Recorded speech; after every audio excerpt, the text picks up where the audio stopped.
لرسول اللہ صلی اللہ علیہ وسلم، ان کی اچھی نیت کی وجہ سے اور رسول اللہ کی تعظیم کرنے کی وجہ سے انہیں اجر عظیم ملے. ان کی اچھی نیت، ان کی اچھی نیت کی وجہ سے اور رسول اللہ کی تعظیم کرنے کی وجہ سے انہیں اجر عظیم ملے گا. اب اگر ہمت ہے تو کہہ دو کہ ابن تیمیہ علی کرائے کے مولوی ہیں اور ان کی مجموع الفتاوی جو سعودی عربیہ میں باقاعدہ شامل ہے، مجموع الفتاوی وہاں کے دارالفتاء کے اندر، کہہ دو کہ وہ بھی معتبر کتاب نہیں ہے. لگاؤ ہمت اور جٹاؤ ہمت اور نکلواؤ سعودی عربیہ سے مجموع الفتاوی کو باہر، اور وہاں کے جو مفتی مجموع الفتاوی جو فتوے دیتے ہیں اور ہر اپنی کتاب میں غیر مقلدین اہل حدیث اور سلفیوں نے نبیوں نے اپنی کتابوں میں ابن تیمیہ کا جگہ جگہ ذکر کیا ہے اور جگہ جگہ ان کے حوالے دیے ہیں اور ان سے استناد کیا ہے اور دلیل و حجت مانا ہے. تو ہمارے مولویوں کو کرائے کا مولوی کہہ رہے، تم ہماری کتابوں کو غیر معتبر کتاب بتا رہے ہو.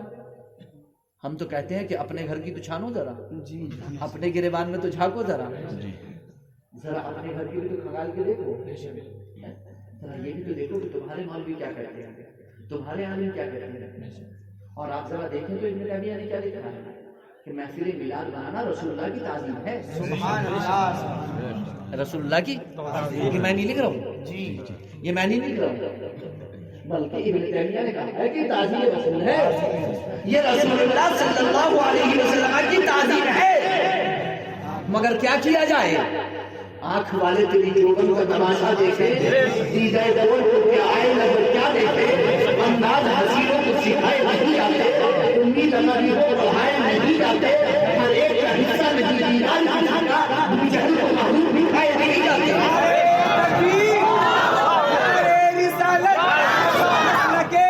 حضرت جشن عید میلاد النبی، سرکار کی آمد، آقا کی آمد، مکی کی آمد، مدنی کی آمد، نعرہ تکبیر، نعرہ رسالت.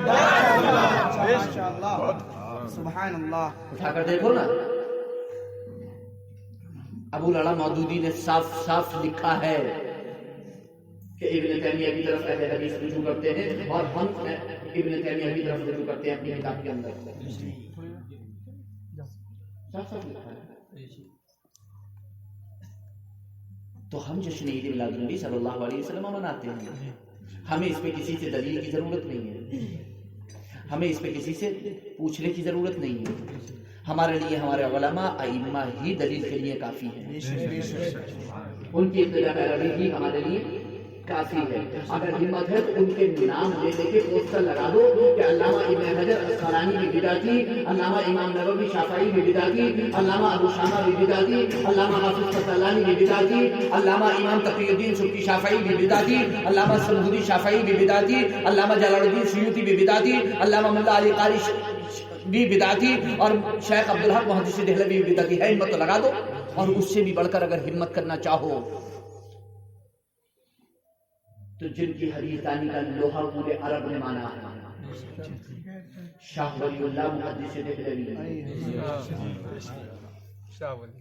ولی اللہ ہی خاندان والے ذرا آگے آئیں نکل کر کے، مولوی اسماعیل دہلوی کے ماننے والے آگے آئیں نکل کے. شاہ ولی اللہ محدث دہلوی کیا فرماتے ہیں فروز الحرمین میں؟ فرماتے ہیں 12ویں کی شب میں حرم شریف میں تھا، میری حاضری اس مکان میں ہوئی جس میں رسول اللہ کی ولادت ہوئی. میری حاضری اس مکان میں ہوئی جس میں رسول اللہ صلی اللہ علیہ وسلم کی ولادت باسعادت ہوئی. میں جب اس مکان میں گھسا تو وہ مکان روشن تھا اور اس میں نبی اکرم صلی اللہ علیہ وسلم کا میلاد چل رہا تھا. سبحان اللہ سبحان اللہ. میں پوچھنا چاہتا ہوں کہ شاہ ولی اللہ محدث دہلوی رحمۃ اللہ تعالیٰ علیہ پر یا غیرت کا الزام لگا دو، یا تم انہیں حدیث کا امام مانتے ہو، حجت مانتے ہو، دلیل مانتے ہو، اور جب تقلید کو ناجائز و حرام کہتے ہو، شاہ ولی اللہ کی کتابوں سے عبارتوں کو گڑ گڑ کے بیان کرتے ہو. شاہ ولی اللہ محدث دہلوی کے بارے میں اٹھا کر کے دیکھ لو. شاہ رحیم محدث دہلوی کے والد کے بارے میں اٹھا کر کے دیکھ لو. شاہ عبد العزیز محدث دہلوی ان کے بیٹے کے بارے میں اٹھا کر کے دیکھ لو. تم تو 12ویں کی بات کرتے ہو, وہ تو 11ویں ایسے مناتے تھے, ایسے مناتے تھے, ایسے مناتے تھے کہ بڑی دھوم دھام سے مناتے تھے. تم تو 12ویں کا ثبوت تلاش کرنے چلے ہو, وہ تو 11ویں بھی مناتے تھے, وہ تو 11ویں بھی مناتے تھے. تو کہہ دو کہ یہ کرائے کے مولوی ہے شاہ عبد اللہ محدث دہلوی, شاہ عبد الرحیم محدث دہلوی, شاہ عبد العزیز محدث دہلوی, شاہ عبد الحق محدث دہلوی, شیخ عبد الحق محدث دہلوی, کہہ دو کہ یہ سب کرائے کے مولوی ہیں. ہرگز نہیں, یہ صرف اور صرف ایک دشمنی ہے. اب اگر ہم یہ کہتے ہیں کہ یہ دشمنی ہے تو کہتے ہیں یہ لوگ تو ہمیں دشمن کہہ دیتے ہیں, رسول اللہ کو گستاخ کہہ دیتے ہیں. یہ گستاخی نہیں ہے تو کیا ہے, دشمنی نہیں ہے تو کیا ہے. اگر ہم ایک موسم میں بیٹھ کر کے, اگر ہم ایک ماہ مبارک میں بیٹھ کر کے, اگر ہم رسول اللہ صلی اللہ علیہ وسلم کی ولادت باسعادت کے موقع پر بیٹھ کر کے ہم میلاد کے نام سے جلسہ کر لیتے ہیں, اس میں قرآن کی تلاوت کر لیتے ہیں, اللہ کے رسول کی حدیث بیان کر دیتے ہیں, اللہ کے رسول کا ذکر کر دیتے ہیں, ولادت کے واقعات کو ذکر کر دیتے ہیں, رسول اللہ صلی اللہ علیہ وسلم کی سیرت طیبہ پر روشنی ڈال دیتے ہیں, رسول اللہ صلی اللہ علیہ وسلم کے فضائل, خصائل, شمائل, عادات, اطوار نبی اکرم صلی اللہ علیہ وسلم کے بیان کر دیتے ہیں, تو اس میں حرج کون سا ہے؟ اس میں حرج کون سا ہے؟ اللہ کے رسول سرور کونین صلی اللہ علیہ وسلم مکہ مکرمہ سے ہجرت فرما کر مدینہ طیبہ پہنچے. کہاں پر پہنچے؟ کہاں پہنچے؟ مدینہ طیبہ.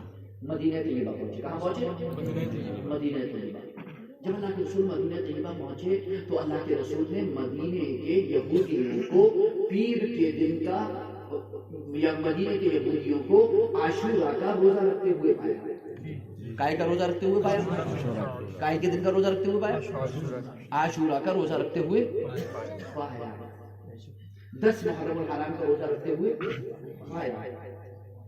اللہ کے رسول سرور کونین صلی اللہ علیہ وسلم نے پوچھا, میں پھر کہوں گا کہ جیسے پچھلے والے سوال اور جواب کو بدل دیا گیا تھا, ایسے اس سوال اور جواب کو بدل مت دینا.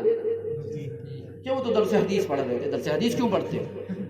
درس حدیث تو وہ رسول اللہ سے لیتے ہی ہیں, وہ تو ذکر کر رہے تھے, چرچا کر رہے تھے, بیٹھے انہوں نے بتا دیا کہ چرچا کر رہے تھے. ایسی کہانی سنی. اللہ کے رسول نے پوچھا یہودیوں سے, پتہ کیا گیا, معلوم کیا گیا, کیوں رکھتے ہو تم 10 محرم الحرام کا عاشورہ کا روزہ؟ کیوں رکھتے ہو روزہ؟ سوال کیوں؟ حدیث پاک میں کیوں رکھتے ہو روزہ؟ رسول اللہ نے جب وجہ پوچھی کہ روزہ کیوں رکھتے ہو تو پتہ چلا, انہوں نے جواب دیا کہ اس دن اللہ نے فرعون کو غرق کیا تھا, ڈبویا تھا, فرعون کو غرق کیا تھا, اور حضرت موسیٰ علیہ السلام کو نجات عطا کی تھی. حضرت موسیٰ علیہ السلام کو فرعون سے نجات عطا کی تھی. لہذا اس کے شکریہ میں ہم 10 محرم الحرام عاشورہ کا روزہ رکھتے ہیں. بڑے بڑے امام, علامہ امام حافظ ابن حجر اسقلانی, جو اولے قرار کا امام کہے وہ دیوانہ اور پاگل, فرماتے ہیں یہی اصل ہے میلاد کی. یہی اصل ہے میلاد کی, یہی اصل ہے. اگرچہ پہلی دوسری صدی ہجری میں جیسے میلاد نبی اس طور پر نہیں منایا گیا, لیکن میلاد کی اصل یہ ہے. علماء فرماتے ہیں, اب یہاں غور کریں, حضرت موسیٰ علیہ السلام کو اللہ نے نجات دی فرعون سے, فرعون کو غرق کیا, اس کی بلا کو, اس کی وبا کو دفع کیا, دور کیا. اس پر خوشی منائی بنی اسرائیل نے, یہودیوں نے, اور انہوں نے شکریہ میں روزہ رکھا. تو اب سوال یہ پیدا ہوتا ہے کہ اللہ کے رسول سرور کونین صلی اللہ علیہ وسلم جس دن دنیا میں تشریف لائے, کیا اس دن بھی خوشی منائی گئی یا روزہ رکھا گیا؟ آئیے پوچھتے ہیں حدیث پاک میں, یا رسول اللہ صلی اللہ علیہ وسلم, اللہ کے رسول نے مدینے کے یہودیوں سے پوچھا تھا تم روزہ کیوں رکھتے ہو؟ انہوں نے جواب دیا تھا کیونکہ حضرت موسیٰ کو نجات ملی اور فرعون کو غرق کیا. اللہ کے رسول کے صحابہ نے اللہ کے رسول سے پوچھا, یا رسول اللہ آپ پیر کے دن کا روزہ کیوں رکھتے ہیں؟ اللہ کے رسول آپ پیر کے دن کا روزہ کیوں رکھتے ہیں؟ اللہ کے رسول نے ارشاد فرمایا, فیہ ولدت وفیہ انزل علیہ, صحیح مسلم کی حدیث. اللہ کے رسول فرماتے ہیں اسی دن میری ولادت ہوئی اور اسی دن مجھ پر قرآن نازل ہوا. اسی دن میری ولادت ہوئی اور اسی دن مجھ پر قرآن نازل ہوا. اسی دن میری ولادت ہوئی, اسی دن مجھ پر قرآن نازل ہوا. اللہ کے رسول سرور کونین صلی اللہ تعالیٰ علیہ وسلم نے روزہ رکھا. اللہ کے رسول سرور کونین صلی اللہ علیہ وسلم نے روزہ رکھا. ہم سے کہا جاتا ہے کہ چلو اللہ کے رسول نے تو روزہ رکھا تو تم روزہ تھوڑی رکھتے ہو, تم تو جلوس نکالتے ہو. تو ہم کہتے ہیں چلو تم روزہ ہی رکھ لیا کرو خالی, تم تو روزہ بھی نہیں رکھتے ہو, جلوس نکالنا تو بہت دور کی بات. تو تم تو وہ بھی نہیں کرتے جو حضور نے کیا تھا. تم اس لیے نہیں کرتے ہو کیونکہ وہ ولادت کا دن ہے. جی ولادت کا ایک مرتبہ تم روزہ رکھ لو نا, ایک مرتبہ روزہ رکھ لو. پیر کے دن صرف اس لیے روزہ رکھ لو کیونکہ اس دن حضور کی ولادت تھی. ایک بار روزہ رکھ لو بس. اللہ کے رسول تو ہر پیر کا رکھا کرتے تھے. اللہ کے رسول تو ہر, اور شکر مناؤ کہ ہم تاریخ کے اعتبار سے حضور کا میلاد مناتے ہیں, جلوس نکالتے ہیں. اگر دن کے اعتبار سے نکالتے تو ہر پیر کو ہوتا,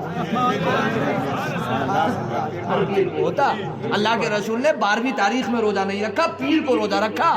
دن کے اعتبار سے روزہ رکھا, تاریخ کے اعتبار سے روزہ نہیں رکھا. اگر ہم بھی دن کے اعتبار سے جلوس منانے لگے اور محفل میلاد منانے لگے تو پتہ نہیں کیا ہوگا. ابھی تو سال میں ایک بار منا رہے ہیں, اگر ہم ہر پیر کو منانے لگے تو نہ جانے کیا ہوگا. پروگرام بن جائے گا, بن جائے گا. اللہ کے رسول نے تو دن کے اعتبار سے روزہ رکھا.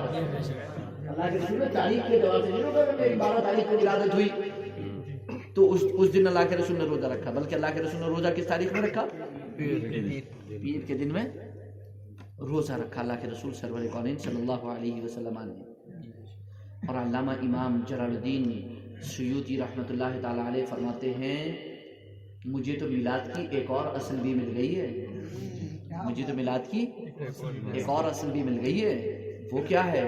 فرماتے ہیں کہ حضور صلی اللہ علیہ وسلم کے ولادت باسعادت کے 7ویں دن آپ کے دادا عبد المطلب نے آپ کا عقیقہ کیا. سبحان اللہ. آپ کا عقیقہ کیا. اور اللہ کے رسول سرور کونین صلی اللہ علیہ وسلم نے اعلان نبوت کے بعد اپنا عقیقہ پھر سے کیا. پھر سے ایک محفل رکھی اللہ کے رسول سرور کونین صلی اللہ علیہ وسلم نے. اب اس کے آگے فرماتے ہیں وَالْعَقِيقَةُ لَا تُعَادُ مَرَّةً أُخْرَىٰ. عقیقہ 2 بار نہیں کیا گیا, عقیقہ ایک ہی بار ہوتا ہے. اس سے ثابت ہوا کہ اللہ کے رسول سرور کونین صلی اللہ علیہ وسلم نے اپنی ولادت باسعادت کی خوشی میں یہ محفل کی تھی. فرماتے اللہ کے رسول نے, بھائی عقیقہ کیوں کیا جاتا بتاؤ؟ بچے کی پیدائش کی خوشی میں نا, شکر باری عالم ہے نا. اللہ کے رسول کے جب دادا کر چکے تھے تو اللہ کے رسول نے دوبارہ کیوں کیا؟ اللہ کے رسول نے یہ کیا. فرماتے ہیں میرے نزدیک یہ اصل ہے, اصل ثابت ہے, اصل ثابت ہے محفل میلاد کی. اور اگر ہم اس کے علاوہ جائیں تو ہم بہت کچھ ذکر کر سکتے ہیں, بہت کچھ بیان کر سکتے ہیں, لیکن ہم آیت کریمہ پر واپس آ جاتے ہیں جو آیت کریمہ ہم نے تلاوت کی ہے. آیت کریمہ ہم نے تلاوت کی. آیت کریمہ کیا ہے؟ اللہ رب العزت ارشاد فرماتا ہے قل بفضل اللہ وبرحمتہ فبذلک فلیفرحوا هو خیر مما یجمعون. اے محبوب آپ فرمائیے, اے محبوب آپ فرمائیے اللہ کے فضل اور اس کی رحمت پر خوشی منائیں. مومنین اللہ کے, غور سے سننا, اللہ کے فضل اور اس کی رحمت پر خوشی منائیں. اور یہ خوشی منانا اس سب سے بہتر ہے جو وہ جمع کرتے ہیں. خوشی منانے کا حکم قرآن سے ثابت ہے. ابھی میں یہ بات نہیں کر رہا ہوں کہ کس چیز پر خوشی منائیں, میں ابھی بات صرف کر رہا ہوں خوشی منانے کی. میں ابھی بات کر رہا ہوں صرف یہ ہمیں خوشی منانے سے منع کرتے ہیں. بھائی ہم خوشی تو مناتے ہیں سرکار کی ولادت, خوشی منانے کا حکم قرآن سے خوشی منائیں. اور حکم ایک بار نہیں ہے, 2 بار ہے آیت میں. علم والے جانتے ہیں کہ یہاں پر تکرار ہے. کیسے؟ بفضل اللہ وبرحمتہ فلیفرحوا. مومنین کو چاہیے کہ اللہ کے فضل اور اس کی رحمت پر خوشی منائیں. فبذلک فلیفرحوا, اور اسی پر خوشی منائیں. بس ڈبل حکم ہے. اور صرف ڈبل حکم ہی نہیں ہے, بلکہ یہ نہیں کہا گیا کہ اس پر خوشی منائیں, بلکہ کہا گیا اسی پر خوشی منائیں بس. یعنی اور چیزوں پر آپ خوشی, حقیقی خوشی نہیں. حقیقی خوشی کائے پر ہے؟ 2 چیزوں پر. مومنین کو چاہیے کہ وہ خوشی منائیں. ایک ہے لذات جسمانیہ. کیا ہے لذات جسمانیہ؟ یعنی جسمانی لذتیں. جسمانی لذتیں. اللہ نے آپ کو رزق عطا کیا، اللہ نے آپ کو آنکھ عطا کی، اللہ نے آپ کو کان عطا کیا، اللہ نے آپ کو ہاتھ عطا کیا، اللہ نے آپ کو پیر عطا کیا، اللہ نے آپ کو مال عطا کیا، اللہ نے آپ کو یہ عیش و عشرت ساری چیزیں عطا کی. یہ جسمانی لذتیں آپ کی سب. دوسری ہے روحانی لذت. اللذات الروحانیہ. لذتیں کتنی ہیں؟ 2. لذات جسمانیہ، نمبر 2 لذات روحانیہ. جسمانی لذتیں اور روحانی لذت. آیت کریمہ میں کن لذتوں پر خوشی منانے کا حکم دیا گیا؟ جسمانی لذتوں پر یا روحانی لذتوں پر؟ کیونکہ جسمانی لذتیں تو فانی ہیں، اسی دنیا میں مٹ جانے والی ہیں. باقی رہنے والی لذتیں تو روحانی لذتیں. علامہ امام فخر الدین رازی ایک رائے کے امام نہیں ہے. علامہ امام فخر الدین رازی رحمۃ اللہ تعالی علیہ اور ان کی کتاب تفسیر کبیر کوئی نامعتبر کتاب نہیں ہے، غیر معتبر کتاب نہیں ہے. جس کو یہ دعویٰ ہو کہ وہ غیر معتبر کتاب ہے وہ اپنے دماغ کا علاج کرا لے. زیادہ بہتر ہے کیونکہ وقت کے امام نے اس کو دلیل بنایا ہے اور آج بھی وہ عرب دنیا سے پوری چھپ رہی ہے بہت بہترین طریقے سے. علامہ امام فخر الدین رازی رحمۃ اللہ تعالی علیہ فرماتے ہیں لذات روحانیہ پر ہی خوشی منانے کا حکم دیا گیا ہے. اور روحانی لذتوں میں سے 2 چیزوں کو آیت کریمہ میں ذکر کیا گیا ہے. نمبر 1 فضل الہی، نمبر 2 رحمت الہی. فضل الہی اور رحمت الہی، یعنی فضل الہی پر، رحمت الہی پر مومنین پر واجب ہے کہ وہ خوشی منائیں. مومنین پر واجب ہے کہ وہ فضل الہی، رحمت الہی پر خوشی منائیں. تو یہ بھی ثابت ہو گیا کہ لذات جسمانیہ پر، جسمانی لذتوں پر خوشی نہیں منانا ہے بلکہ روحانی لذتوں پر خوشی منانا ہے. اور روحانی لذتوں میں سے 2 چیزیں یہاں پر ذکر کی گئی، فضل الہی، رحمت الہی. لیکن قرآن کریم کی اس آیت میں یہ نہیں کلیئر کیا گیا کہ فضل الہی اور رحمت الہی سے مراد کیا ہے. فضل الہی اور رحمت الہی سے مراد کیا ہے؟ آئیے چلتے ہیں مفسرین کی بارگاہ میں اور مفسرین سے پوچھتے ہیں کہ جناب آپ بتائیے کہ فضل الہی اور رحمت الہی سے مراد کیا ہے؟ فضل اور رحمت سے مراد کیا ہے؟ فضل اور رحمت سے مراد کیا ہے؟ تو مفسرین فرماتے ہیں کہ فضل سے مراد علم ہے، رحمت سے مراد اسلام ہے، فضل سے مراد قرآن ہے، رحمت سے مراد اسلام ہے، ہدایت ہے. بہت سارے اقوال ہیں. لیکن وہیں پر ابو الشیخ نے سید المفسرین سیدنا عبداللہ ابن عباس رضی اللہ تعالی عنہما سرکار کے چچا زادے ان سے ایک تفسیر بیان کی اور اس میں مفسرین نے فرمایا کہ عبداللہ ابن عباس رضی اللہ تعالی عنہما سے ایک تفسیر یہ ہے کہ رحمت سے مراد محمد مصطفیٰ صلی اللہ علیہ وسلم. رحمت سے مراد.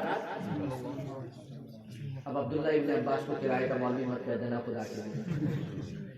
عبداللہ ابن عباس رضی اللہ تعالیٰ عنہ کو خدا کے لیے تمہارا تو یہ بھی بھروسہ نہیں ہے کہ تم ان کو بھی کرائے کا مولوی کہہ دو. نعوذ باللہ استغفر اللہ. کیونکہ صحابہ کی شان میں گستاخیاں تو کھلے عام تم لوگ کرتے رہتے ہو، کھلے عام تم لوگ کہتے رہتے ہو اور تم صحابہ کو حجت نہیں مانتے، دلیل نہیں مانتے.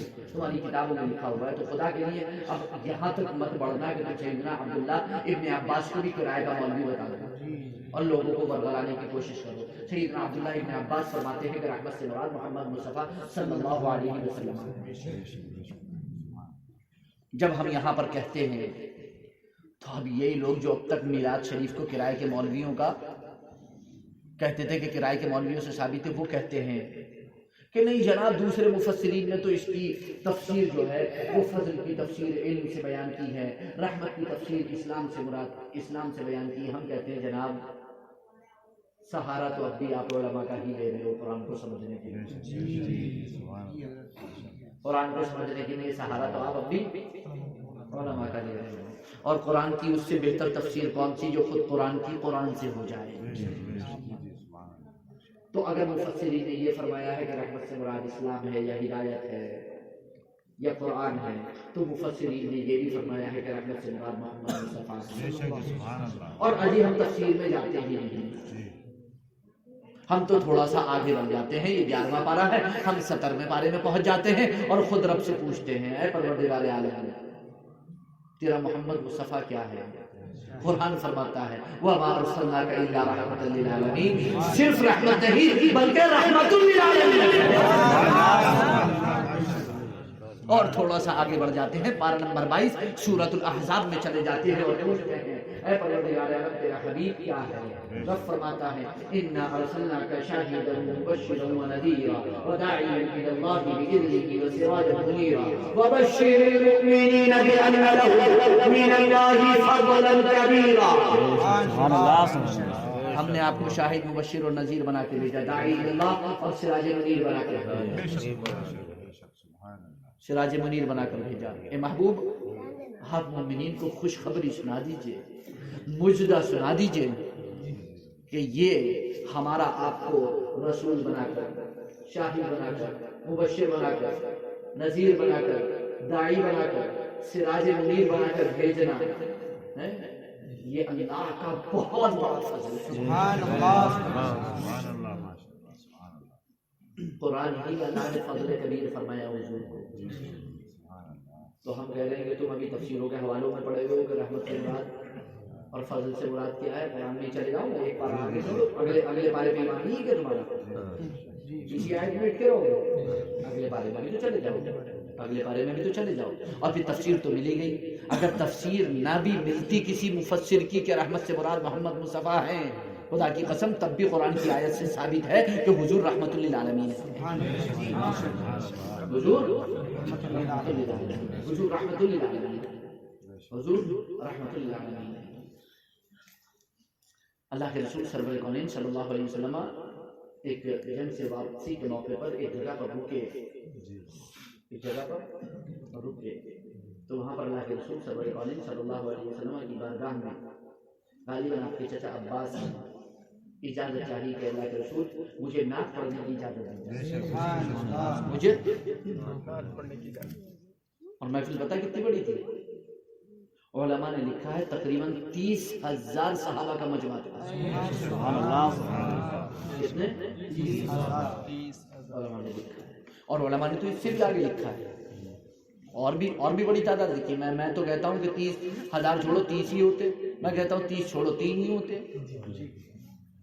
اور میں کہتا ہوں 3 چھوڑو کوئی نہیں ہوتا، ایک ہی ہوتا، ایک صحابی ہوتے، اللہ کے رسول ہوتے، وہ نہ پڑھتے ہوتے رسول اللہ صلی اللہ علیہ وسلم، وہ پڑھتے ہوتے رسول اللہ صلی اللہ علیہ وسلم، سنتے ہوتے۔ اس نے کیا کہا تھا؟ حضرت عباس نے سرکار عالم صلی اللہ علیہ وسلم کا میلاد ذکر کیا تھا، بلکہ رسول اللہ کے عالم ارواح کے واقعات کو بیان کیا، اور اس نے صاف صاف کہا تھا اللہ نے آپ کو اس دنیا کے لیے نور بنا کر کے بھیجا ہے، روشنی بنا کر کے بھیجا ہے۔ اب یہاں بھی کہہ دو کہ یہ صحابہ حضور کو حدیث سنانے بیٹھے تھے اور یاد کرنے بیٹھے تھے حدیث، ہمت ہے تو کہہ دو کہ یہ حدیث سنانے بیٹھے تھے، حدیث کا ذکر کرنے بیٹھے تھے، میلاد منانے نہیں بیٹھے تھے۔ حضرت عباس کے اشعار میں صاف ثابت ہے کہ انہوں نے حضور کا میلاد بیان کیا تھا، ولادت بعد شہادت کے واقعات کو بیان کیا تھا، مگر اب پھر کہیں گے آنکھ والا تیری جوبن کا تماشا دیدے کور کو کیا آئے گا۔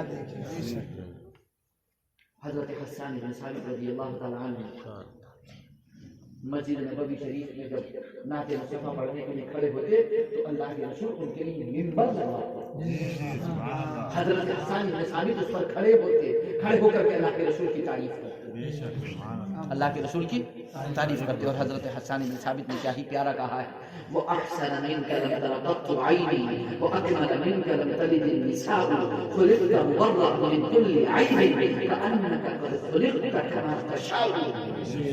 یا رسول اللہ صلی اللہ علیہ وسلم، آپ سے حسین و جمیل تو میری آنکھ نے دیکھا ہی نہیں، آپ سے حسین و جمیل تو میری آنکھ نے، آپ کا حسین و جمیل تو میری آنکھ نے دیکھا ہی نہیں۔ یہ حسان بن ثابت کے الفاظ ہیں، شاعر رسول حضرت حسان بن ثابت کے الفاظ ہیں وَأَحْسَنَ مِنْكَ لَمْ تَرَ قَطُّ عَيْنِي یا رسول اللہ آپ سے حسین و جمیل تو میری آنکھ نے دیکھا ہی نہیں وَأَكْمَلَ مِنْكَ لَمْ تَلِدِ النِّسَاءُ آپ سے زیادہ اکمل و کامل تو کسی ماں نے جنا ہی نہیں خُلِقْتَ مُبَرَّأً مِنْ كُلِّ عَيْبٍ یا رسول اللہ آپ تو ہر عیب سے پاک پیدا کیے گئے ہیں كأنك قد خلقت كما تشاء یا رسول اللہ آپ تو ایسے پیدا کیے گئے جیسا کہ آپ خود چاہتے تھے حسان بن ثابت کے الفاظ ہیں اور اگر اس سے بھی اوپر چلے جاؤ تو روح الامین جبریل امین سدرۃ مکی کے الفاظ وہ کہتے ہیں قلبت مشارق الارض ومغاربها فلم ارى مثل محمد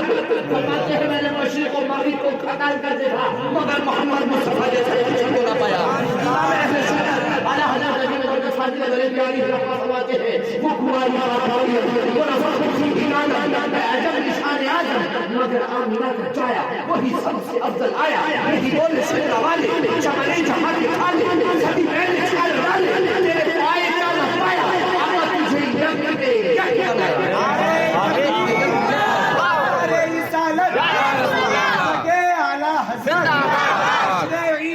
النبی احمد مصطفیٰ آمد مصطفیٰ جشن عید میلاد النبی سرکار کی آمد سبحان اللہ سبحان اللہ یا رسول اللہ میں نے آپ سے حسین جمیل کو دیکھا ہی نہیں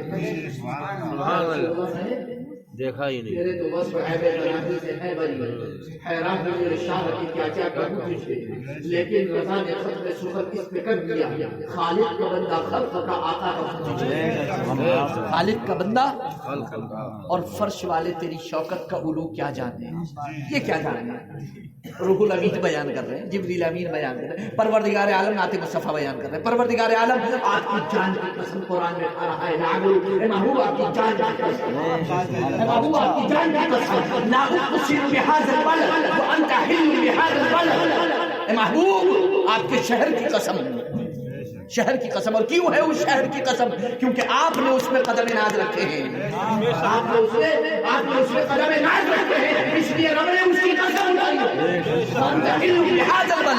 آپ کی زلفوں کی قسم والضحى واللیل اذا سجا آپ کی زلفوں کی قسم اللہ کے رسول صلی اللہ علیہ وسلم ذرا قرآن اٹھا کر کے پتہ چل جائے گا اللہ کے رسول صلی اللہ علیہ وسلم فرش والے تیری شوکت کا علو کیا چاہتے ہیں خسروا عرش پہ اڑتا ہے پھلیرا تیرا میں تو مالک ہی کہوں گا کہ وہ مالک کے حبیب یعنی محبوب و محب میں نہیں میرا تیرا لا يمكن ثناؤك ما كان حقه يا سيد البشر يا صاحب الجمال ويا سيد البشر من وجهك الجميل لقد نزل القمر لا يمكن ثناؤك ما كان حقه بعد زهد وزهد قصه مختصر اے صاحب الجمال اے سید البشر آدمی کے چہرے سے چاند کو چمک ملی آدمی کے چہرے سے چاند کو چمک ملی لا يمكن ثناؤك ما كان حقه خدا کی قسم محمد مصطفیٰ کا جیسا حق ہے ان کی تعریف کوئی نہیں کر سکتا ان کی تعریف کوئی نہیں کر سکتا بس قصہ مختصر یہ ہے کہ خدا کے بعد بزرگ کو برتر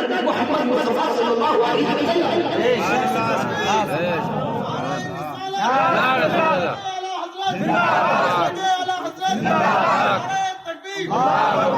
خدا کے بعد بزرگ کو برتر محمد مصطفیٰ کی بات قرآن فرماتا ہے وَرَفَعْنَا لَكَ ذِكْرَكَ اے محبوب ہم نے آپ کے ذکر کو بلند فرمایا قرآن نے یہ نہیں کہا اے محبوب میں نے تمہارا ذکر بلند کیا بلکہ فرمایا تمہارے لیے تمہارے ذکر کو بلند کیا محبوب تمہارے لیے تمہارے ذکر کو بلند کیا كُنْتُ كَنْزًا مَخْفِيًّا حدیث قدسی میں رب فرماتا ہے میں تو چھپا ہوا ایک خزانہ تھا جب میں نے چاہا کہ میں پہچانا جاؤں میں نے محمد کو پیدا کیا میں نے محمد کو پیدا کیا لولا لما خلقت الافلاک والارضین محبوب آپ کو پیدا کرنا مشروط نہ ہوتا میں زمین و آسمان کو نہ بناتا زمین و آسمان کو نہ بناتا کیسے اللہ نے اپنے حبیب کے ذکر کو بلند کیا مفسرین فرماتے ہیں حدیث پاک کی روشنی میں کیا فرماتے ہیں اللہ فرماتا ہے جعلتک ذکرا من ذکری فمن ذکرک ذکرنی، اے محمد میں نے جعلتک ذکرا من ذکری، میں نے تم کو اپنا ذکر بنا دیا، میں نے تم کو اپنا جعلتک ذکرا من ذکری، اپنے ذکر میں سے ایک ذکر میں نے تم کو بنا دیا، فمن ذکرک ذکرنی، جس نے تمہارا ذکر کیا اس نے میرا ذکر کیا، فمن ذکرک ذکرنی، آؤ ہمت جٹاؤ اور لگاؤ بھی ایک رائے اور ہمت جٹاؤ اور کہو قرآن کریم کی آیت آؤ ہمت آؤ لگاؤ کلام بولو اور کہو کہ یہ سب کرائے کے مولوی ہیں نعوذ باللہ استغفر اللہ۔ قرآن کریم نے بیان کیا، قرآن کریم کا بھی اٹھا کر کے دیکھا، خدا کی قسم اللہ کی بہت نعمتیں ہیں، بے شمار نعمتیں ہیں، مگر محمد مصطفیٰ جیسی نعمت اس کائنات کو نہیں ملی۔ اگر ملی ہے تو تم کہہ دو، اگر ملی ہے تو تم کہہ دو اور اس نعمت کا نام بتا دو جو محمد مصطفیٰ سے بھی بہت اعلیٰ ہو۔ تم بتا دو کہ محمد مصطفیٰ سے بڑی نعمت اس کائنات کو ملی، اور اللہ نے کسی نعمت پر احسان نہیں جتایا سوائے اس نعمت عظمیٰ و کبریٰ جناب محمد رسول اللہ صلی اللہ علیہ وسلم کے لقد من اللہ علی المؤمنین اذ بعث فیہم رسولا۔ اللہ نے احسان جتایا ہے، اللہ نے احسان جتایا ہے۔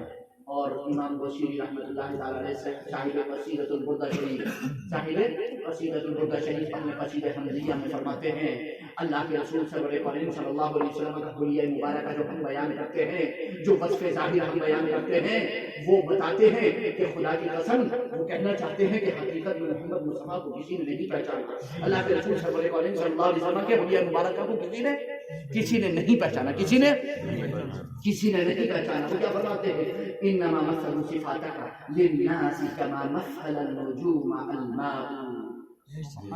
یا رسول اللہ صلی اللہ علیہ وسلم، یہ علماء نے، یہ سیرت نگاروں نے جو کتابوں میں آپ کے وصف کو بیان کیا ہے، آپ کی صفات کو بیان کیا ہے، اس کی حالت بس ویسے ہی ہے، اس کی حالت بس ویسے ہی ہے جیسے پانی میں ستارے نظر آتے ہیں۔ آپ جائیے تشلے میں پانی رکھ دیجئے، اس میں چاند اور ستارے کا دیدار کر لیجئے۔ تشلے میں پانی رکھ کر کسی تالاب میں جا کر کے آپ چاند کو دیکھ لیجئے، ستاروں کو دیکھ لیجئے۔ کیا کوئی یہ دعویٰ کر سکتا ہے کہ میں نے چاند اور ستاروں کو حقیقت میں دیکھا؟ ایسے ہی کتابوں میں حضور کی صفات کو پڑھ لیجئے، لیکن آپ یہ دعویٰ نہیں کر سکتے کہ میں نے حقیقت میں دیکھا۔ آپ یہ دعویٰ نہیں کر سکتے کہ میں نے حقیقت میں دیکھا۔ اللہ کے رسول سرور کونین صلی اللہ علیہ وسلم کی جہاں تک بات کی جائے، نبی اکرم صلی اللہ علیہ وسلم کی جہاں تک تعریف کی جائے، بالکل اللہ کے رسول سرور کونین صلی اللہ علیہ وسلم سے افضل اللہ نے کسی کو نہیں کرنا کیا۔ اللہ کے رسول سے افضل کسی کو، حتیٰ کہ ایک موقع پر امیر المؤمنین سیدنا عمر فاروق اعظم رضی اللہ تعالیٰ عنہ، جو حدیث میں ذکر کر رہا ہوں، حدیث کے امام بخاری کے استاد حافظ ابی بکر ابن ابی شیبہ نے اپنی کتاب المصنف کے اندر ذکر کیا ہے۔ وہ فرماتے ہیں کہ سیدنا امیر المؤمنین عمر فاروق اعظم رضی اللہ تعالیٰ عنہ کا ایک یہودی پر کچھ آتا تھا، لینے کے لیے پہنچ گئے، لینے کے لیے پہنچے، اور پہنچنے کے بعد یہودی سے کہا لا والذی اصطفى اللہ، لا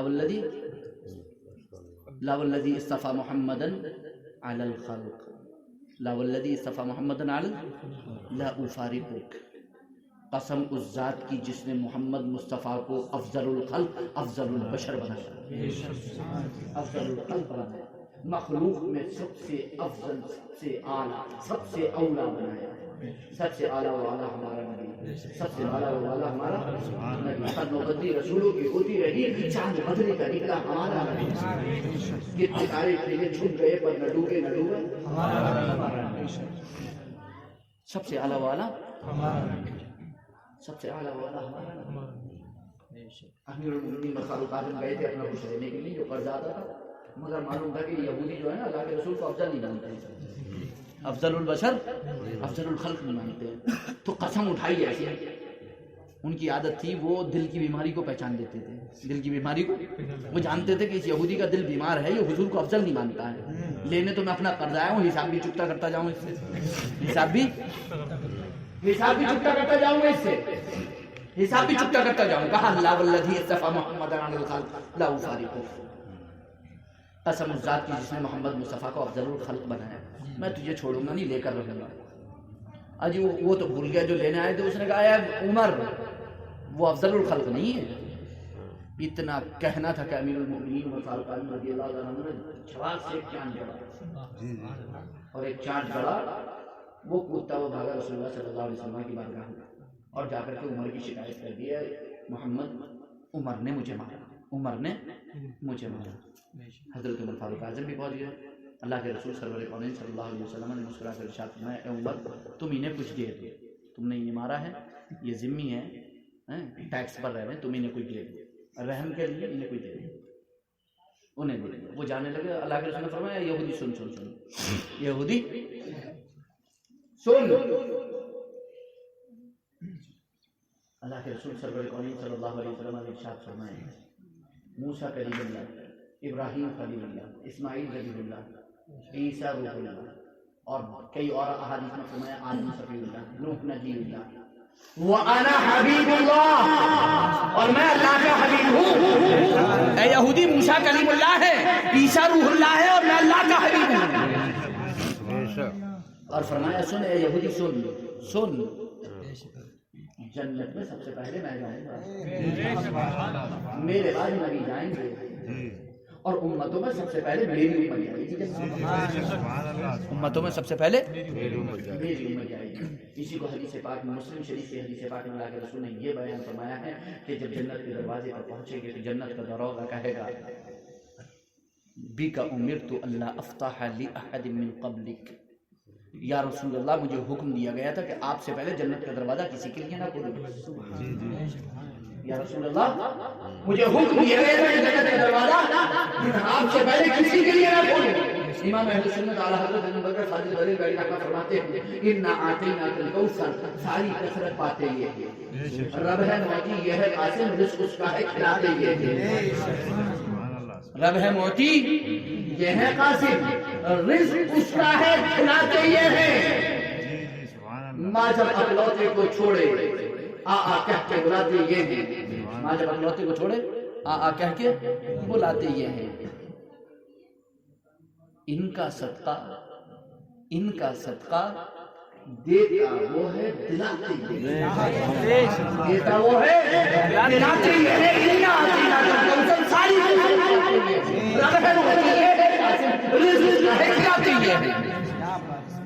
اور یہ اعلیٰ حضرت نے اپنے پاس سے نہیں فرمایا بلکہ اللہ کے رسول نے خود فرمایا اللہ معطی وانا قاسم، اللہ عطا کرنے والا اور میں بانٹنے والا، میں بانٹنے والا۔ اب یہاں پر جن لوگوں کے خلاف دی جا رہی تھی انہوں نے اس کو بھی مروڑ دیا، انہوں نے اس کا مطلب یہ تھی، اس کا مطلب یہ اللہ علم دیتا ہے حضور علم بانٹتا ہے۔ انہوں نے سوچا کہ یہ نہ سمجھ لیں کہ رزق بھی یہیں سے ملتا ہے، شفا بھی یہیں سے ملتی ہے، ان کے ذریعے ان کے صدقے سے ملتی ہے، رزق بھی ان کے ذریعے سے ملتا ہے، ان کے صدقے میں ملتا ہے، اور آدمی ان کے صدقے میں ملتی ہے، کائنات کی نعمتیں بھی ان کے صدقے میں ملتی ہے، کہ بھی یہ دلیل نہ نکالی جا سکتی۔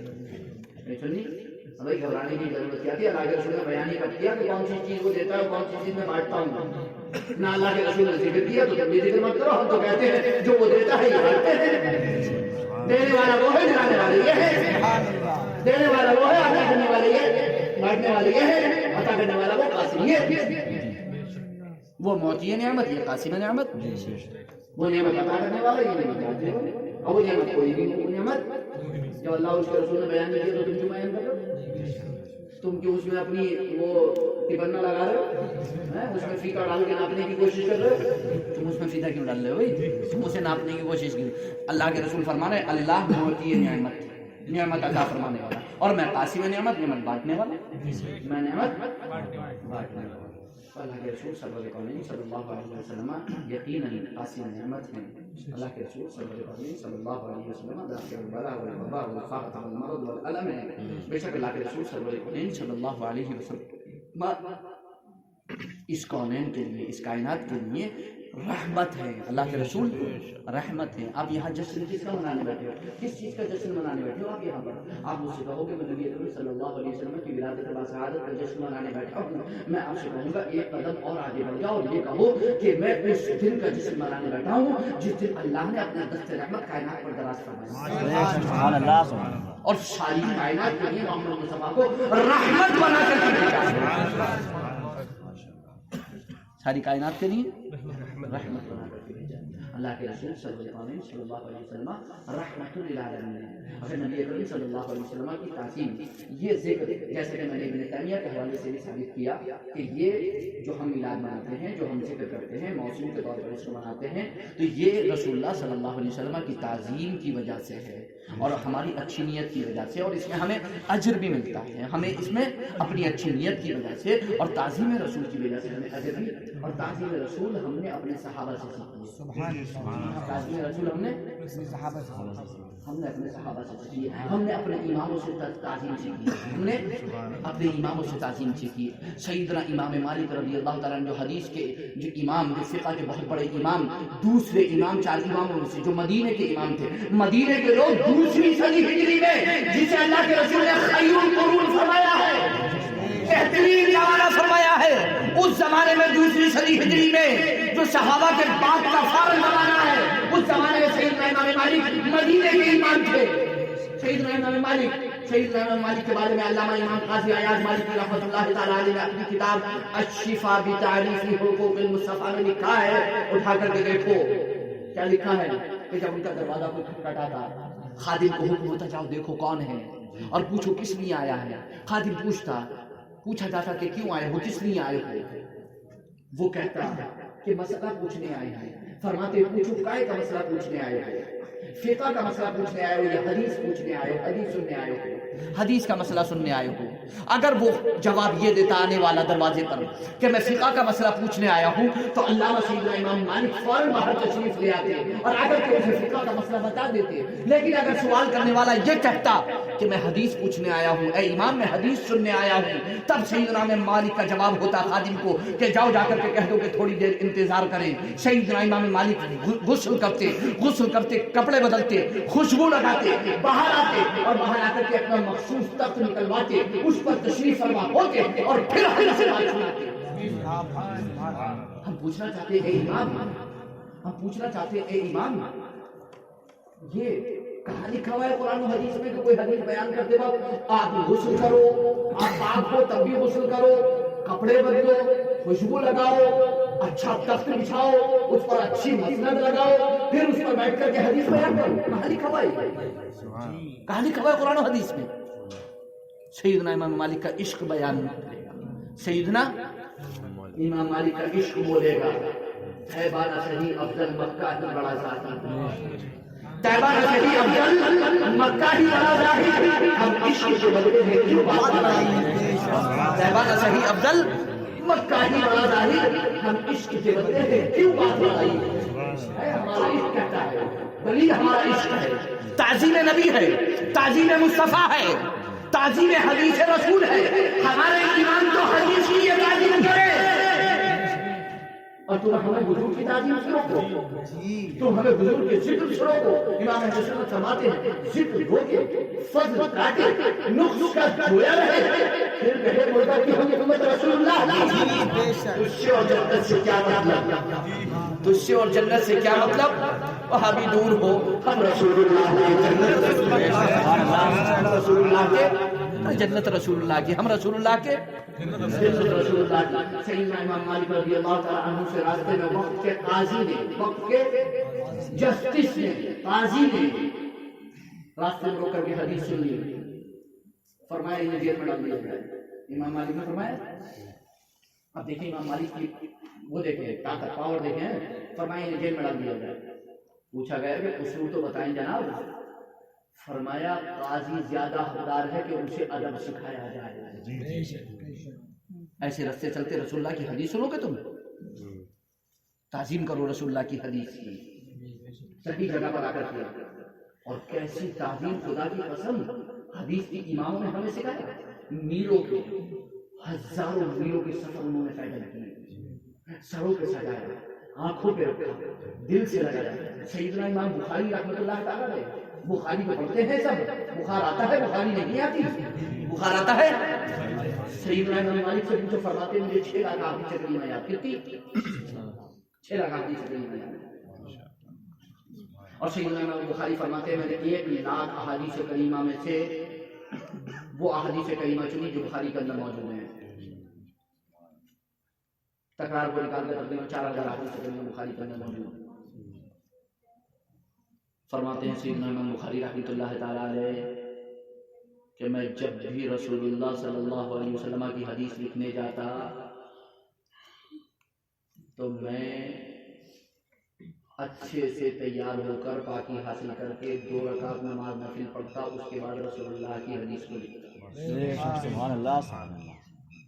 میں کہتا ہوں کہ اگر بدعتی ہونے کا فتویٰ لگانا تو سیدنا امام بخاری پہ لگانا۔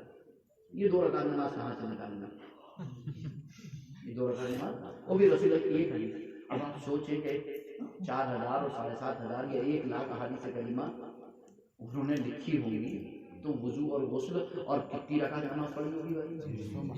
اللہ اللہ، صرف رسول اللہ کی ایک حدیث کو لکھنے کی وجہ سے ادب تو دیکھیں رسول اللہ کی حدیث کے ساتھ، تعظیم تو دیکھیں رسول اللہ صلی اللہ علیہ وسلم کی حدیث کی، اور اپنی بخاری شریف لکھنے کے بعد چیک کرنے کے لیے سیدنا امام احمد بن حنبل جو چوتھے امام ہیں، یہ کہتے ہیں نا کیا امام ہوگا، کیا امام ہوگا، کیا امام، کیسا امام؟ اللہ اور اس کے رسول کو مانو بس۔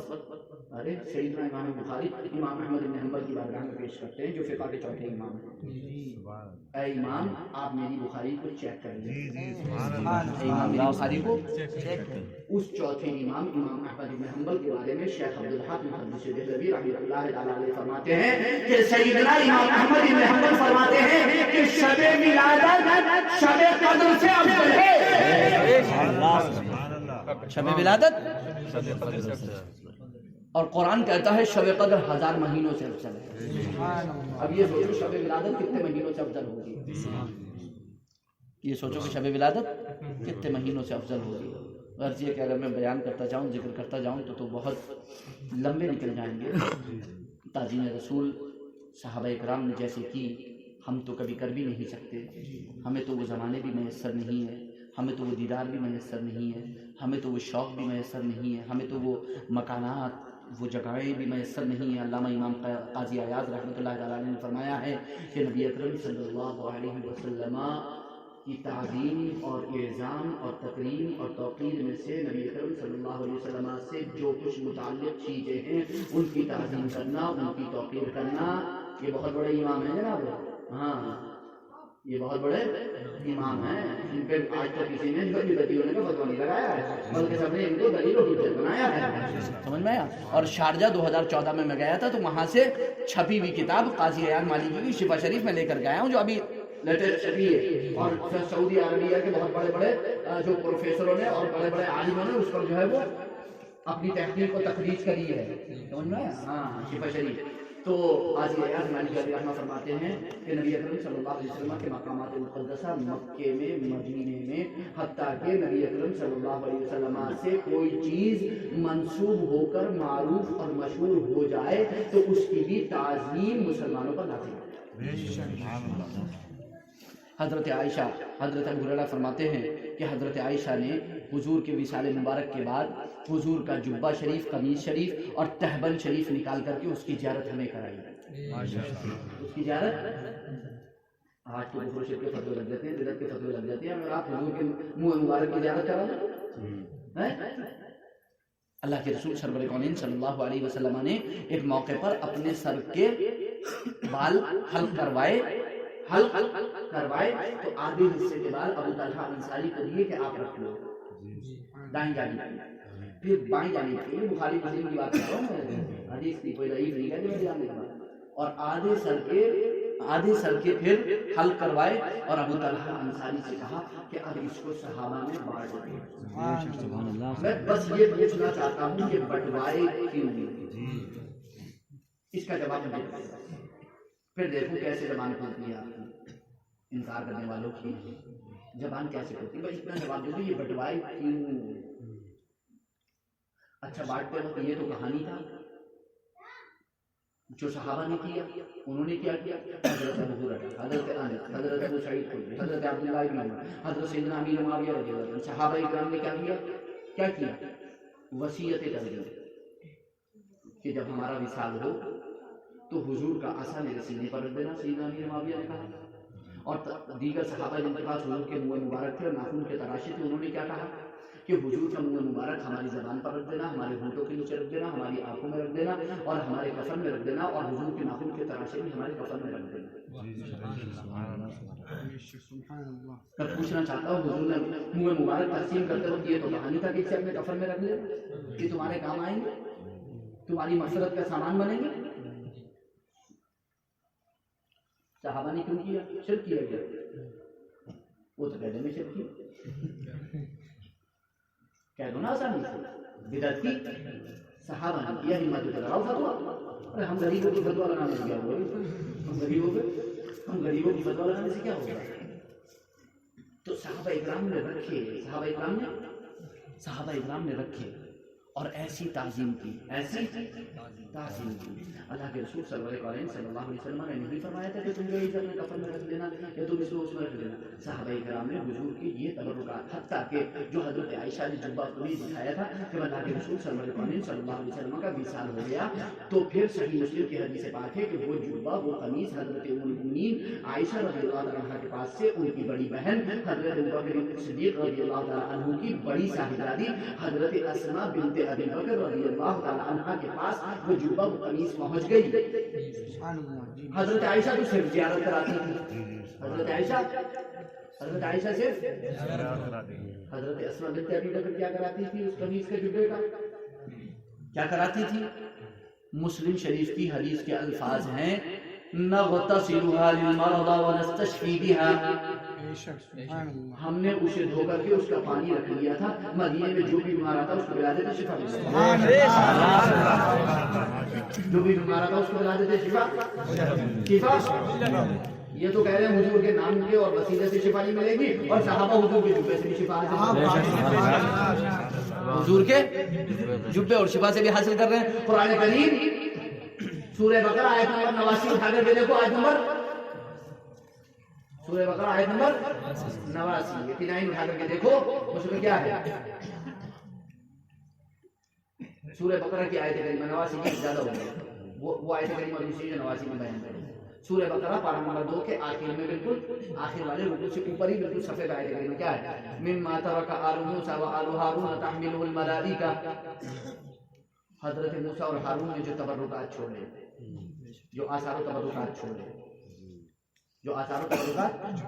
چھوڑے، وہ کیا تھا؟ اس میں عصا تھا حضرت موسیٰ علیہ السلام کا، اس میں امامہ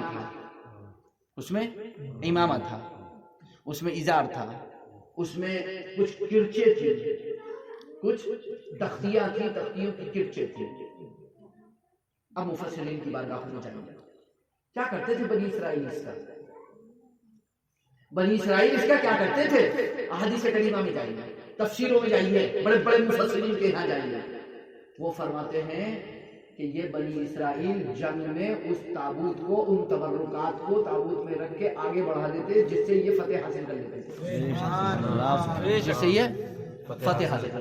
اس سے بھی آگے آپ چلے جائیے، بلکہ اس سے پیچھے پارہ نمبر 1 میں چلے جائیے، قرآن کریم سورہ بقرہ کے اندر بھی وَكَانُوا مِن قَبْلُ يَسْتَفْتِحُونَ عَلَى الَّذِينَ كَفَرُوا فَلَمَّا جَاءَهُم مَّا عَرَفُوا كَفَرُوا بِهِ فَلَعْنَةُ اللَّهِ عَلَى الْكَافِرِينَ۔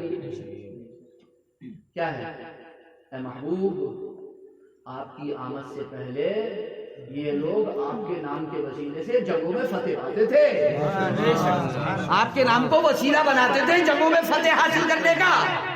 فلما جاءہم، اور جب آپ ان کے پاس آ گئے، نبی ان کے پاس آ گئے، وعرفوا کفروا بھی، پہچاننے سے انکار کر دیا، ہم نہیں جانتے یہ کون ہے، یا یہ کہتے تھے کہ نبی آخر الزماں ہمارے اندر مبعوث ہوں گے۔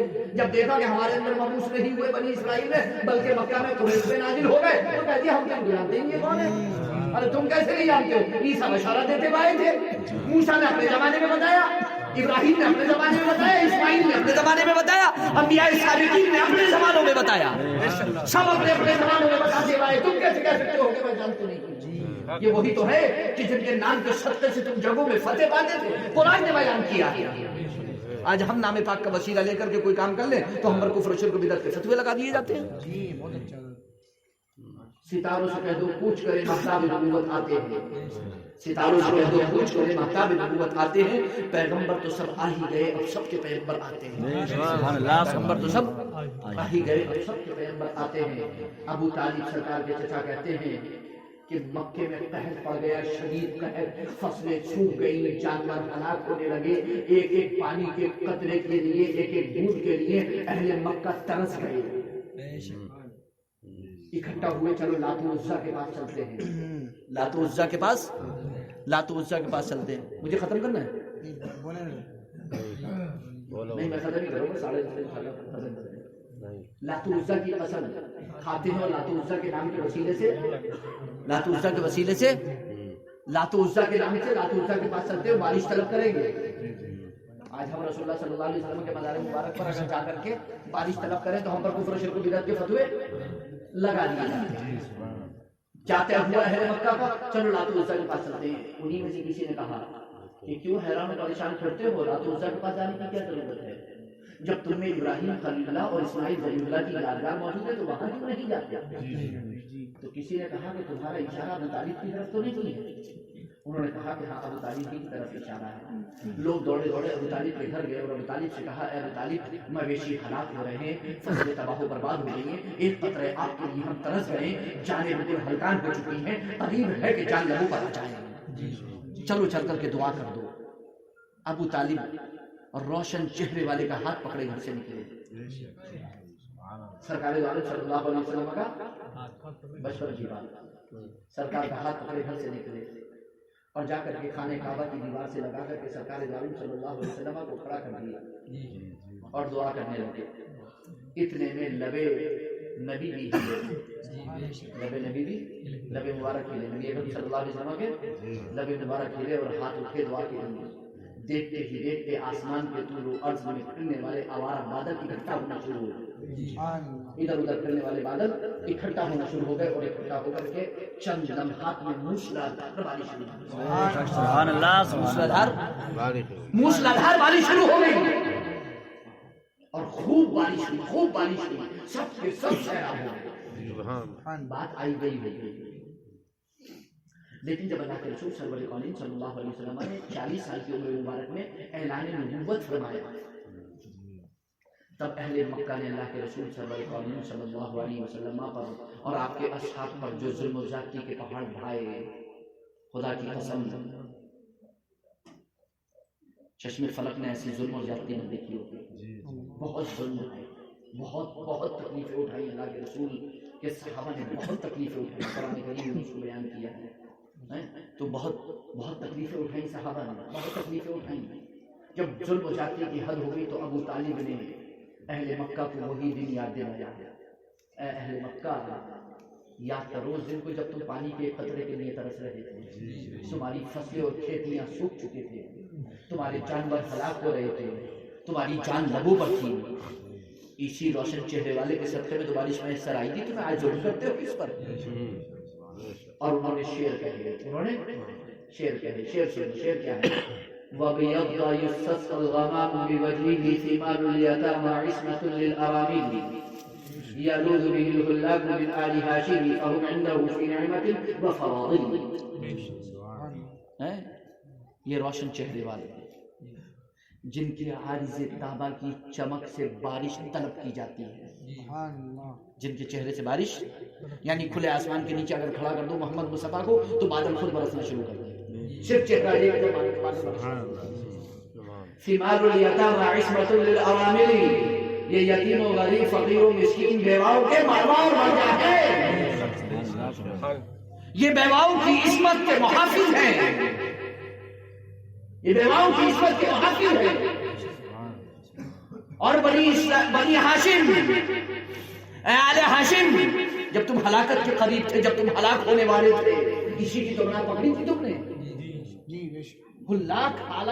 ہلاک ہونے والے اسی کی پناہ پکڑتے ہیں، اور پناہ پکڑنے کے بعد فَهُمْ عِنْدَهُ فِي نِعْمَةٍ وَفَضَائِلٍ، اور جب اس کی پناہ میں آ جاتے ہیں، اس کی بارگاہ میں آ جاتے ہیں تو پھر نعمت اور فضیلتوں میں ہو جاتے ہیں، نعمتیں پاتے ہیں، فضیلتیں پاتے ہیں، نعمتیں پاتے ہیں، فضیلتیں پاتے ہیں۔ خدا کی قسم، عرب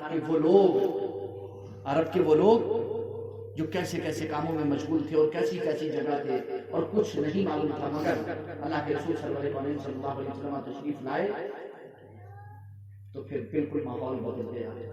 ایک عرب نے آدمی کا بول بالا کر دیا, خاک کے ذروں کو ہم دوش سریا کر دیا, خود نظر جو راہ پر اوروں کے حالی بن گئے. کیا نظر تھی جس نے مردوں کو مسیحا کر دیا؟ کیا نظر سے مردوں کو مسیحا کر دیا؟ کیا نظر تھی جس نے مردوں کو مسیحا کر دیا؟ اللہ کے رسول سرور کونین صلی اللہ علیہ وسلم آپ تشریف لائے, نور بن کر ظلمات میں اللہ کے رسول تشریف لائے. ظلمات چھٹی, تاریکیاں چھٹی, اللہ کے رسول تشریف لائے. صبح طیبہ میں ہوئی بڑھتا ہے بڑا نور کا, صدقہ لینے نور کا آیا ہے نور کا. ناریوں کا دور پر دل جل رہا تھا نور کا, تم کو دیکھا ہو گیا ٹھنڈے کلیجہ میں, تم کو دیکھا ہو گیا ٹھنڈا کلیجہ میں. اللہ رب العزت اپنے حبیب صلی اللہ علیہ وسلم کے حسن الفیض ہماری اس محفل کو قبول فرمائے, برکتوں سے مالا فرمائے, اور آپ سب کو خوشیاں سامانی عطا فرمائے.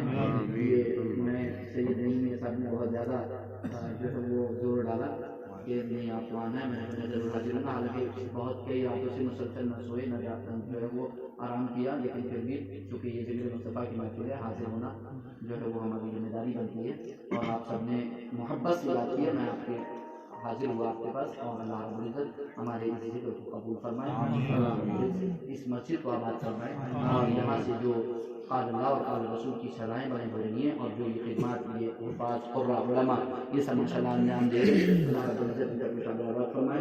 مجھے بڑی خوشی ہوئی, میں نے مصطفیٰ علی خان صاحب کے بیٹے ارحم ان کے بارے میں سنا کہ یہ حفظ کر چکے ہیں اور عالم بننا چاہتے ہیں, اور بھی بچے یہاں پر موجود نظر آ رہے ہیں. مجھے ماشاء اللہ مجھے تقریباً ایسا لگتا ہے کہ سب کے سب علم دین کے راستے پر ہیں. ان کے چہرے بتا رہے ہیں کہ یہ سب ماشاء اللہ دین کے راستے پر ہیں, کیونکہ چہروں میں چمک الگ ہی ہوتی ہے, دین کے راستے پر چہروں میں چمک الحمدللہ الگ ہی ہوتی ہے. تو میں دعا کروں گا ان کے لیے, اللہ رب العزت ان تمام نوجوانوں کو ہمارے مستقبل کا امام اور پیشوا بنائے, بہترین عالم بنائے, جید عالم بنائے, دین کا سچا پکا خادم بنائے. اللہ رب العزت ہماری دعا کو قبول فرمائے. آمین ثم آمین. صلی اللہ علیہ وسلم. وآخر دعوانا الحمد للہ رب العالمین.